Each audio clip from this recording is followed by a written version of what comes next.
थी हमारी किस्मत कि विसाल यार होता, अगर और जीते रहते यही इंतज़ार होता। मिर्ज़ा असदुल्ला खान गालिब, एक ऐसे शायर जिनकी शायरी को कभी भुलाया नहीं जा सकता। और आज धरोहर के इस एपिसोड में हम मौजूद हैं उनके ही मकबरे पर जो निज़ामुद्दीन में मौजूद है। तो चलिए हिस्टोरियन साकिब सलीम से जानते हैं मिर्ज़ा गालिब के बारे में।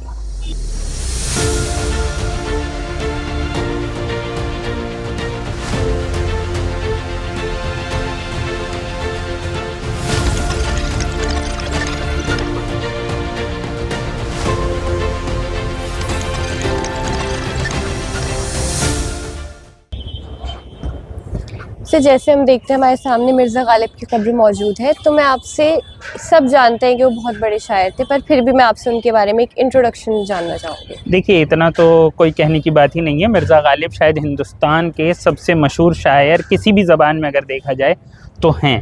एक ऐसा नाम है जिसे कि अगर कोई पढ़ना लिखना ना भी जानता हो तब भी वो मिर्ज़ा गालिब के बारे में जानता ही है। ये सिर्फ उर्दू तक महदूद नहीं है। तो ये तो हो गई इतनी सी बात। उसके अलावा वो 19वीं सदी के शायर थे। 1797 में पैदाइश हुई तो लगभग पूरी ज़िंदगी 19वीं सदी में रही। दिल्ली में रहे और 1857 के दौरान भी वो दिल्ली में थे। बहादुर शाह ज़फ़र के, जो कि 1857 की जंग में भारत के लीडर थे, उनके कोर्ट पोएट थे अगर देखा जाए, और एक राइवलरी भी काफ़ी मशहूर है। बाकी तो यही है जो कि मिर्ज़ा गालिब ने ख़ुद अपने बारे में कहा है। पूछते हैं वो कि गालिब कौन है, कोई बतलाओ, कोई बताए कि हम बतलाएं क्या। तो वो वाली बात है। तो जाहिर सी बात है कि किसी भी इंट्रोडक्शन का मोहताज मिर्ज़ा गालिब तो नहीं। ये बात बारे में तो ज़्यादातर लोग जानते हैं। मैं थोड़ा इनकी ज़ाती ज़िंदगी के बारे में जानना चाहूँगी। असली ज़िंदगी में कैसे थे ये? असली ज़िंदगी में कैसे थे? बहुत आसान ज़िंदगी नहीं थी। और उस ज़माने में एक चीज़ होती थी, बहुत ज़्यादा लिटरेसी नहीं थी, तो लेटर लिखना भी एक काम होता था। लेटर लिखना या फिर जिस तरीके से आप कहते हैं डॉक्यूमेंट्स बनाना, तो वो उसका काम करते थे रोज़ी रोटी के लिए। और उनकी एक वाइफ़ थी, लोहारों के नवाब की बहन थी। और जहाँ पर हम खड़े हैं, ये जो आपको मज़ार नज़र आ रहा है, ये असल में लोहारों के नवाब की प्रॉपर्टी थी। यानी कि ये मिर्ज़ा असदुल्ला खान गालिब की वाइफ़ की प्रॉपर्टी है जिस पर उनकी कब्र बनी है। तो पर्सनल लाइफ बहुत आसान नहीं थी। बहुत अच्छे हालात उनके नहीं थे। कोर्ट पोएट के तौर पे भी सामने ज़ौक़ साहब थे उनके ज़माने में। बाद में 1857 के बाद भी उन्होंने कुछ कोशिश की, कुछ सरकारी मुलाजमत की भी कोशिश की, पेंशन की भी कोशिश हुई, कलकत्ते तक गए, लेकिन उतना सब कुछ नहीं हो सका जैसे कि उनका नाम आज के वक्त में बड़ा है। और आमतौर पे शायद ज़्यादातर शायर, अदीब, ये लोग अगर आप देखें तो सभी की कहानी में एक पार्ट होता है जिसमें पैसा उतना नहीं होता है, लेकिन शोहरत बहुत होती है। तो ये शोहरत उस वक्त भी थी या फिर इनके इंतकाल के बाद? नहीं, शोहरत उस वक्त भी थी। ये इससे साबित होता है कि जब एक अंग्रेज़ अफसर उन्हें लेने बाहर नहीं आए तो उन्होंने नौकरी को लात मार दी ये कहकर कि इतनी इज्जत नहीं करेंगे तो हम नौकरी क्यों करें। तो शोहरत थी उनकी। और ये ख़ास बात है, उन्हें आज के दौर में हम जानते हैं उर्दू के शायर के तौर पे, जबकि उर्दू की शायरी उनकी बहुत कम है। वो ख़ुद को भी एक फ़ारसी के शायर के तौर पर देखना चाहते थे और फ़ारसी की शायरी उनकी ज़्यादा है, जिसमें कि उनका तख़ल्लुस ज़्यादातर असदुल्ला खां असद ऐसे वो लिखते थे। और गालिब जो है उर्दू की शायरी के लिए लिखा उन्होंने ज़्यादातर। इसका कोई एग्जैक्ट पैमाना नहीं है कि हमेशा ऐसा हो। तो ये उन्होंने किया है। तो वो अपने ज़माने में मशहूर थे, मारूफ़ थे और उनका नाम था। और वक्त के साथ ज़ाहिर सी बात है बढ़ता गया, लेकिन उनके वक्त में भी वो दिल्ली की मशहूर हस्ती थे। जैसे आपने बताया तब भी वो मशहूर थे, आज भी वो मशहूर हैं, उनके नाम लिए जाते हैं, लोग उनके शेर पढ़ते हैं। उनकी हवेली भी है दिल्ली में एक जगह मौजूद, और ये निज़ामुद्दीन में तो उनका मज़ार है ही। पर जब हम लोगों से पूछते हैं कि मिर्ज़ा गालिब के बारे में कुछ बताइए, वो एक शेर पढ़ देंगे, उनका 2 शेर पढ़ देंगे, पर ज़्यादातर लोग नहीं जानते कि उनकी हवेली कहाँ है या उनका मज़ार कहाँ है।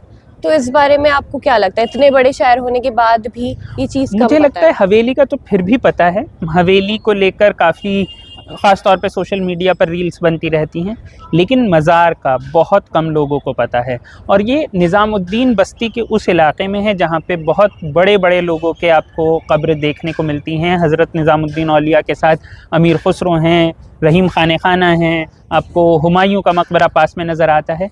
लेकिन कहीं ना कहीं एक सूफ़ी थॉट में एक अंडरस्टैंडिंग है, ये काफ़ी मज़ेदार चीज़ है कि सूफ़ी थॉट में एक अंडरस्टैंडिंग है कि जो पीर है आप उससे कितनी दूरी पर हैं, इससे आपका तकवा साबित होता है। ये काफ़ी मतलब मज़ेदार चीज़ है। तो इसीलिए जब हज़रत निज़ामुद्दीन जो थे वो उनका इंतकाल हुआ, तो वो चाहते थे कि वो जो सबसे करीब उनके कब्र होगी वो हज़रत अमीर खुसरो की हो, और अमीर खुसरो की ही कब्र थी। बीच में क्या कहते हैं, अगर आपको पता हो तो, मोहम्मद शाह ने अपनी कब्र जो बीच में बनी वो बनवा ली। तो कहीं ना कहीं ये भी बहुत से लोग ये मानते हैं कि ये गलत किया और इस वजह से कहीं ना कहीं मुग़ल जो सल्तनत है उसने ज़वाल देखा। लेकिन इसमें इम्पॉर्टेंट चीज़ ये है कि जो लोग अक़ीदत रखते हैं गालिब से, वो ये कहते हैं कि गालिब पर आप कितने भी इल्ज़ाम लगाइए कि शराबी थे, नहीं थे, अच्छा करते थे, बुरा करते थे, लेकिन हज़रत निज़ामुद्दीन से उनकी कब्र इतनी पास है, ये साबित करता है कि वो आदमी सूफ़ी है, वो आदमी अपने तौर पर तक़वे पर है और वो ईमान पर है। तो ये काफ़ी इंटरेस्टिंग चीज़ है कि इस तरीके से भी इसे देखा जाता है कि हज़रत निज़ामुद्दीन के, अगर आप हुमायूं का मकबरा देखें इसके मुकाबले दूर है, रहीम खाना का इसके मुकाबले दूर है, लेकिन ये हज़रत निज़ामुद्दीन के बहुत करीब है। जैसे आपने बताया करीब है, तो उनकी कुछ अक़ीदत थी निज़ामुद्दीन औलिया से? ज़ाहिर सी बात है, चिश्ती सिलसिले से उनकी ही नहीं, उस वक्त उस दौर के लगभग सभी की थी, और दिल्ली में तो ख़ास तौर पे निज़ामुद्दीन औलिया से अक़ीदत लगभग सबकी है। आप उसके बारे में ये नहीं कह सकते कि इनकी कितनी थी, लेकिन हाँ, इनकी अक़ीदत थी। और उस ज़माने का एक तरीके से थॉट प्रोसेस था जिसमें कि निज़ामुद्दीन औलिया ही नहीं, पूरा चिश्तिया सिलसिला उनके लिए अक़ीदत का मरकज़ था। और अगर आप इसे थोड़ा सा और करीब से देखना चाहें तो आपको ये समझ में आएगा कि एक जो दिल्ली का जो पूरा स्ट्रक्चर है, जो दिल्ली बसी है, तो यहाँ पर किसी ने भी हुकूमत की हो, सभी ने हज़रत निज़ामुद्दीन से अक़ीदत रखी है। सब ने माना है कि एक तरीके से वो इस शहर के गार्जियन हैं, वो इस शहर की रखवाली करते हैं। यहाँ तक कि बाकी सब छोड़िए, हिंदुस्तान जब आज़ाद हुआ और दंगे फैले और ये ख़बर आई कि यहाँ पर हज़रत निज़ामुद्दीन की दरगाह पर अटैक हो सकता है, मॉब अटैक कर सकता है, तो सरदार पटेल ख़ुद यहाँ पर आए थे और सरदार पटेल ने यही बात रिपीट की थी कि हज़रत निज़ामुद्दीन जो हैं वो दिल्ली की मतलब रखवाली उनके हाथ में है, हज़रत निज़ामुद्दीन को कुछ नहीं होने दिया जाएगा। तो अगर हम देखें तो ये जो थॉट प्रोसेस है, ये कोई मिर्ज़ा गालिब का नहीं है। ये जब से हज़रत निज़ामुद्दीन थे तब से लगातार और आज तक भी जो लोग दिल्ली में रहते हैं वो इस बात को मानते हैं, दिल्ली के बाशिंदे इस बात को मानते हैं। जैसे आपने अभी बताया कि और लोगों की कब्रें भी मौजूद है, जैसे हुमायूं का मकबरा हो गया, तो उसके कंपैरिजन में यहाँ के हालात कुछ ज़्यादा अच्छे हमें नज़र नहीं आते, या फिर ज़्यादा इसके बारे में लोग भी नहीं जानते जैसे आपने बताया, तो क्या वजह है इसके पीछे? देखिए, अगर आप इस जगह के बारे में गौर करें तो ऐसा आप नहीं कह सकते कि हालात अच्छे नहीं हैं। साफ़ सफाई बहुत है, गार्ड साहब बिल्कुल मुस्तैदी से तैनात हैं, सारी चीज़ें सही हैं, लेकिन हाँ, लोग यहाँ तक नहीं आ रहे हैं। लोगों का यहाँ पर आना जाना बिल्कुल ना के बराबर है। जिस तरीके से गालिब एक बड़ा नाम है, मिर्ज़ा गालिब, उस तरीके से यहाँ कोई नहीं आता है। और अगर आप देखें तो सिर्फ इस पूरे कंपाउंड पर अगर हम नज़र डालें तो यहाँ पर जो आपको ये स्ट्रक्चर नज़र आ रहा है, जो गालिब की एक तरीके से मज़ार हमें नज़र आ रहा है, ये बाद का एडिशन है, ये 20वीं सदी की चीज़ है, मतलब बहुत ही नई चीज़ है। उनके इंतकाल के वक्त ये सब नहीं बना था, सिर्फ एक कब्र बनी थी, जैसे बाकी आपको कब्र आसपास नज़र आ रही हैं। बल्कि इसमें जो ठीक पीछे कब्र है, ये बहुत मज़ेदार चीज़ हुई क्योंकि ये जिसने भी ये डिज़ाइन किया कि इसे ढक दिया जाए, उसने ये किया कि बराबर बराबर में कब्र थी मिर्ज़ा गालिब की और उनकी बेगम की, उनकी वाइफ की, तो उमराव बेगम, तो जिनकी की ज़मीन भी थी। मज़ेदार चीज़ ये है, लेकिन किसी ने, जिसने भी डिज़ाइन किया, उसने इस तरीके से किया कि बेगम की जो कब्र थी वो इस स्ट्रक्चर के बाहर चली गई है और अंदर सिर्फ मिर्ज़ा गालिब रह गए हैं। मतलब मियाँ बीवी के बीच में दीवार खड़ी कर दी गई है। तो काफ़ी इंटरेस्टिंग तरीके से अगर आप देखें तो ये जो स्ट्रक्चर है, ये नया स्ट्रक्चर है। उस ज़माने में तो इतना भी नहीं था। शायर जो थे वो बिल्कुल एक आम इंसान की तरह दफन हुए थे, और ये जो इलाका है ये क्योंकि उनका अपना था, उनकी वाइफ का था, तो वो यहाँ पर दफन हुए।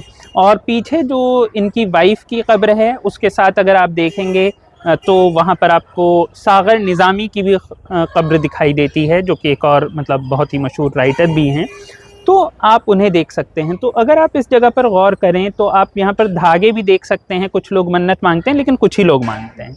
तो सूफ़ी के तौर पर भी मिर्ज़ा गालिब का एक दर्जा आज तक है लोगों के बीच। मैं जानना चाहूँगी कि उनकी शायरी होती थी मोहब्बत के बारे में, ज़िंदगी की हकीकत वो कहीं ना कहीं बयान करते थे, तो असली ज़िंदगी में उन्हें मोहब्बत मिली थी नहीं, मतलब उनकी थोड़ी इस बारे में देखिए जानना मोहब्बत उनकी कैसी है, देखिए ये तो बहुत ही लिटरेचर का सवाल हो जाएगा कि आखिर जो वो शायरी कर रहे थे उसमें जैसे उन्होंने खुद ही कहा है कि तुझे हम वली समझते जो न बादखार होता, तो वो खुद अपनी जो शायरी थी उसे तसव्वुफ़ के आईने से देखते थे। लेंस जो था उनका वो तसव्वुफ़ था, वो जो जिसे हम इश्क समझते हैं इस सेंस में कि लड़का लड़की या फिर और किसी रोमांटिक पार्टनर के, वो खुद उस नज़र से उसे नहीं देख रहे थे, आप समझ रहे हैं। तो वो अपने आप को एक फ़िलॉसफ़िकल पोएट के तौर पे देखते थे, जैसे जलालुद्दीन रूमी को देखा जाता है। तो उसी तरीके से वो ख़ुद को रखते थे और उसी तरीके से उनकी ज़िंदगी थी।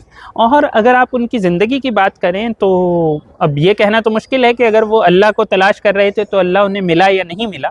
लेकिन हाँ, फिर जैसा कि मैंने कहा कि लोग ये मानते हैं कि हज़रत निज़ामुद्दीन से इतना करीब उनका होना ये साबित करता है कि कहीं न कहीं उनका तक़वा जो था, उनका जो ईमान था, वो काफ़ी मज़बूत था। इसीलिए उन्हें वहाँ पर जगह मिली जहाँ बहुत बड़े-बड़े उलमा को जगह नहीं मिल पाई है। हमने माना कि तगाफुल न करोगे लेकिन खाक हो जाएंगे हम, तुमको खबर हो देता है। धरोहर के इस एपिसोड में हम आपको लेके आए थे मिर्ज़ा गालिब के मकबरे पर। ऐसी और भी वीडियोस के लिए आप देखते रहिए हर संडे धरोहर। कैमरामैन गौहर के साथ अमीना माजिद।